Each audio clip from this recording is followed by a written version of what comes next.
है और दिन है बुध का। इस वक्त मौजूद हैं इस्लामाबाद हाई कोर्ट में और इस वक्त अडयाला में भी इमरान खान साहब के तोशाखाना 2 केस की समाअत जारी है और आज हो सकता है कि उस केस को कंक्लूड कर दिया जाए या एक और हेयरिंग की समाअत जो है वो बाकी रह जाएगी। और आपने देखा कि तोशाखाना 2 केस जिस तरह से चलाया जा रहा है कि आज भी सलमान अकरम राजा साहब को कमरे अदालत में जाने की इजाज़त नहीं दी गई। और इस वक्त जब मैं ये वीडियो रिकॉर्ड कर रहा हूँ तो इस वक्त ही जो इमरान खान साहब की 26 नवंबर के 7 केसों में जो गिरफ्तारी डाली गई, इस वक्त भी उसकी समाअत जो है वो इसदाद दहशतगर्दी की अदालत रावलपिंडी में जारी है। फैसल मलिक एडवोकेट साहब दलाइल ज़ाहिर दे रहे होंगे या जो भी सूरत हाल होगी वो भी आपको बताएंगे। और इसके अलावा आपने देखा कि मैं इस वक्त इस्लामाबाद हाई कोर्ट में मौजूद हूँ। इस्लामाबाद हाई कोर्ट में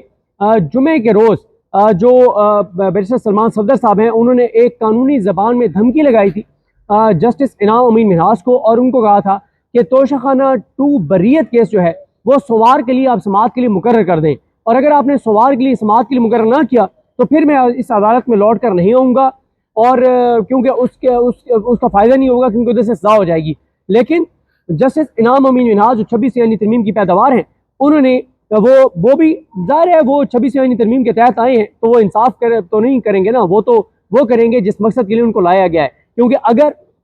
26 यानी तरमीम ना आती और आज़ादाना तौर पर जजेज आते तो इस वक्त 3 जज जो ट्रांसफ़र होकर आए हैं डोगर, सोमरो और आसिफ, ये ना तो तीनों ट्रांसफ़र होकर यहाँ पे आते, ना ही 26 यानी तरमीम के तहत इनाम अमीन मिन्हाज और जस्टिस वो जो जज आजम खान इधर आए ना ही वो आते, बल्कि ऐसे नाम आते जो क्रेडिबल होते, बड़े होते और जिनका एक नाम होता पाकिस्तान में और जो बाबर सत्तार साहब की तरह के होते, जो मोहसिन तरकैनी साहब की तरह होते, इजाज़ इसाक खान साहब की तरह के होते, जो समन रिफत इम्तियाज़ साहब की तरह होते, जो सरदार इजाज़ इसाक खान साहब की तरह होते, जो आज़ाद जजेस होते। लेकिन 26 यानी तरमीम के तहत आपको पता है जिस तरह के लोग आ रहे हैं, जिस तरह के जज आ रहे हैं और वो पाकिस्तान के लिए नहीं, इंसाफ के लिए नहीं, लोगों के इंसाफ की फरहमी के लिए नहीं बल्कि किसी और मकसद के लिए लाए जा रहे हैं। और एक मकसद सबसे बड़ा ये है कि इमरान खान के केसेस ना लगे और इमरान खान को इंसाफ ना मिले और मिल भी नहीं रहा। आपके सामने कि जस्टिस इनाम अमीन मिन्हाज ने इमरान खान की जो तोशाखाना 2 बरीयत केस है वो जनवरी के बाद अब तक वो केस समाअत के लिए मुकर्रर नहीं किया और एक अर्ली हियरिंग की दरख्वास्त थी जिसमें उन्होंने कहा था कि केस जल्द समाअत के लिए मुकर्रर करें, उस पर भी दलाइल हुए और आज के दिन तक यानी देखें जुमा गुजर गया, हफ्ता, इतवार, सोमवार, मंगल, आज बुध है और 6ठा दिन है, अभी तक अर्ली हियरिंग की दरख्वास्त के ऊपर रिटन ऑर्डर नहीं आया और अर्ली हियरिंग में तारीख फिक्स नहीं की गई। यह है अदालतों की सूरत हाल। खैर एक और मामले की तरफ आते हैं। फलक जावेद खान, सनाम जावेद खान की बहन है और सोशल मीडिया पे बहुत ज़्यादा एक्टिव थी, इमरान खान के साथ बड़ी इखलास के साथ इमरान खान के साथ खड़ी हैं। ये सनम जावेद हो, फलक जावेद हो, इनकी पूरी फैमिली हो जो उन्होंने सफ़र किया है। जितनी बार फलक जावेद की गिरफ्तारी हुई इस वक्त भी उनको सज़ा हुई है। 9 मई के कई केसेस में उनको सज़ाएँ हुई हैं और बड़ा सफ़र किया इस पूरी फैमिली ने पिछले 2.5 साल में। जो इस फैमिली के साथ हुआ है वो पाकिस्तान की तारीख में कम ख़ानदानों के साथ इस तरह से हुआ है जिस तरह से सनम जावेद और उनकी फैमिली के साथ हुआ है। तो खैर फलक जावेद को कल रात को जो है वो अगवा कर लिया गया इस्लामाबाद से और अगवा इसलिए कह रहा हूँ कि अभी तक उनको किसी भी अदालत में पेश नहीं किया गया जब तक मैं ये वीडियो रिकॉर्ड कर रहा हूँ। अगर ये वीडियो जब अपलोड होगी उस वक्त वो पेश हो जाएंगी तो ज़ाहिर हम आपको अपडेट कर देंगे। और इस वक्त मी अली शफाक साहब की टीम से जो कदीर जंजुआ साहब हैं, आद एडवोकेट साहब हैं, ये उनकी पूरी टीम जो है वो इस वक्त इस्लामाबाद हाई कोर्ट में मौजूद है और जो फलक जावेद के वालिद हैं जावेद साहब, उनकी जानिब से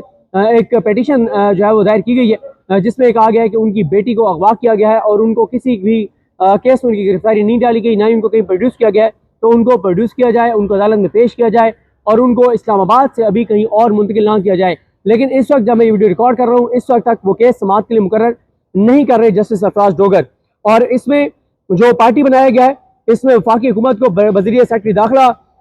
फरीक बनाया गया है, IG इस्लामाबाद पुलिस को फरीक बनाया गया है, SHO थाना मारगला को फरीक बनाया गया है, DG FIA को और chief election commissioner, deputy commissioner Islamabad, इन सब को जो है वो फरीक बनाया गया है। और इसमें दरख्वास्त में यह मौक़िफ़ अपनाया गया है कि फलक जावेद को गैर कानूनी तौर पर अगवा किया गया है, अगवा में पुलिस और दीगर इदारों के एहलकार मुलविस है और बगैर किसी वारंट गिरफ्तारी के ये कार्रवाई जो है वो की गई है। और दरख्वास्त में मुतालबा किया गया है कि फलक जावेद को अदालत में पेश किया जाए और उनको फौरी तौर पर रिहा किया जाए और इस गैर कानूनी गिरफ्तारी की, अगवा की जो है वो गैर जानबदाराना जो है वो तहकीकात करवाई जाए। और यह भी कहा गया है कि जो आइन का आर्टिकल 4 है, 9 है, 10 है, 25 है, 19 है,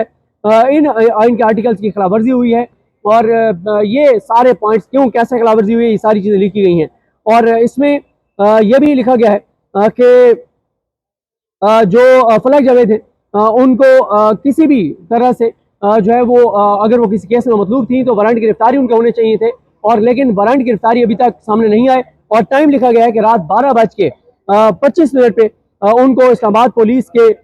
जो एहलकार भी साथ थे और कुछ नामालूम अफराद थे, सफ़ेद लैंड क्रूजर थी और एक वैगनआर गाड़ी थी और एक और लैंड क्रूजर थी, उनके नंबर लिखे गए हैं। और उसमें निकाब पोश एहलकार थे सिविल कपड़ों में और साथ पुलिस भी थी। और इन सब ने उनको जबरी तौर पे अगवा किया है और अभी तक पाकिस्तान की किसी भी अदालत में उनको पेश नहीं किया गया। और ये भी लिखा गया है कि आइन का आर्टिकल 9 जो है वो हर शहरी की जान और उसकी आज़ादी का तहफ़्फ़ुज़ करता है और किसी को भी जो है वो इस तरह से गैर कानूनी तौर पर हिरासत में लेने की इजाज़त नहीं देता। और फिर उनकी ज़ाहिर आइन के किस किस आर्टिकल की खिलाफ वर्जी हुई है, उन तमाम चीज़ों को जो है वो लिखा गया है। और इसलिए तमाम चीज़ों को कानूनी तौर पर बयान करने के बाद ये इस्तदा की गई है कि फलक जावेद को अदालत में पेश कर और फौरी तौर पर रिहा किया जाए और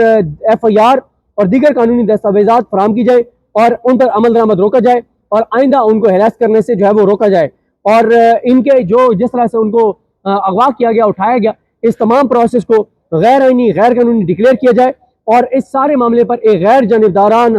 जानबदाराना और आज़ादाना तहकीकात का हुक्म दिया जाए और जो जिम्मेदार हैं उनकी जबरी गुमशुदगी में उनके खिलाफ जो है वो कार्रवाई की जाए। और अगर कोई और चीज़ अदालत समझती है कि ये ज़रूरी है तो अदालत जो है उसके हवाले से भी हुक्म जारी करे। आपको याद होगा कि जब अतर मिर्ज़ा साहब chief justice Islamabad high court के, तो इस तरह की दरख्वास्त अगर शाम को भी आती थी तो वो अदालत लगाते थे या वो अपने घर से ही ऑर्डर जारी करते थे और जबरी गुमशुदगियों के मामले में उनका मौका बड़ा सख्त हुआ करता था। और उसके बाद जस्टिस आमिर फारूक आए तो भी बड़ा मुश्किल होता था, लेकिन खैर दरख्वास्त लग जाती थी। जो भी होता था लगाते वो भी अपने सामने थे। लेकिन बहरहाल उनके दौर में ये हुआ है कि अगर 10 दरख्वास्तें आती थी तो 10 में से 6 दरख्वास्तें जो हैं वो इस्लामाबाद हाई कोर्ट के उस वक्त 6 आज़ाद जजेस से मोहसिन अख्तर कियानी साहब, तारिक महमूद जहांगीरी साहब, बाबर सत्तार साहब, अरबाब मोहम्मद ताहिर साहब 6 उस वक्त थे। आगे आता हूँ, एजाज खान साहब, समन रिफत इम्तियाज साहबा, इन 6 जजेस में से किसी के पास लगता था केस और दबंग फैसले आते थे। लेकिन अब वो 6 आज़ाद जजेस में से 5 आज़ाद जज रह गए अपने हलफ से वफा करने वाले। अरबाब मोहम्मद ताहिर साहब इस वक्त इस निज़ाम के सामने सरेंडर करके और इस निज़ाम से सौदेबाजी करके और इस निज़ाम से सुलह कर चुके हैं और अब इस निज़ाम के साथ चल रहे हैं। अब तो यानी केस अरबाब मोहम्मद ताहिर साहब के पास लगे, इनाम अमीन मिन्हाज साहब के पास लगे, आजम खान के सामने लगे, सोमरो साहब के सामने लगे, जिस भी जज डोगर साहब के सामने लगे, जस्टिस मोहम्मद आसिफ के पास लगे, उसका आउटकम एक ही होता है कि इस निज़ाम के हक में फैसला आएगा और पाकिस्तान के शहरियों के खिलाफ फैसला आएगा। कोई किसी तरह का उनको जो आइन ने उनको हकूक दिए हुए हैं उनमें से कोई हक उनको अवेलेबल नहीं होगा, क्योंकि जो जजेस लाए गए हैं ये लोगों को इंसानी हकूक की फराहमी के लिए नहीं लाए गए, बल्कि इस निज़ाम को प्रोटेक्ट करने के लिए और इस निज़ाम को जो है वो जारी और सारी रखने के लिए इन जजेस को जो है वो लाया गया है। तो बहरहाल जी इस वक्त जिस तरह से मैंने अर्ज किया कि पिटीशन नहीं लग रही और ना ही उनको प्रोड्यूस किया जा रहा है, तो नेक्स्ट जब वीडियो होगी तो इस पर बात करेंगे कि सूरत हाल क्या होती है, किस तरफ जाती है। और आज कल का दिन भी खैर खासा अहम होने वाला है, क्योंकि कल इमरान खान साहब की अलकादिर केस में इमरान खान साहब की समाअत है, कल ही वकला की गोल में कॉन्फ्रेंस है और ये भी हो सकता है कि आज जो है वो तोशाखाना 2 केस जो है वो कल तक के लिए समाअत के लिए चला जाए। और अगर कल तक गया तो फिर तो वैसे ही कल इमरान खान को सजा भी सुनाई जा सकती है और बुशरा बीबी को तोशाखाना 2 केस में। और कल भी बड़ा हंगामा खेज दिन होगा। आज सुप्रीम कोर्ट में एक केस है जिसके हवाले से मैंने ट्वीट किया था, उस केस पर खैर तफसील से बात करेंगे कि वो केस क्यों इतना अहम है और उस केस में क्या क्या चीज़ें हुई हैं। मुझे अपनी दुआ में याद रखें। अल्लाह करीम आप सबका हामी नासरू।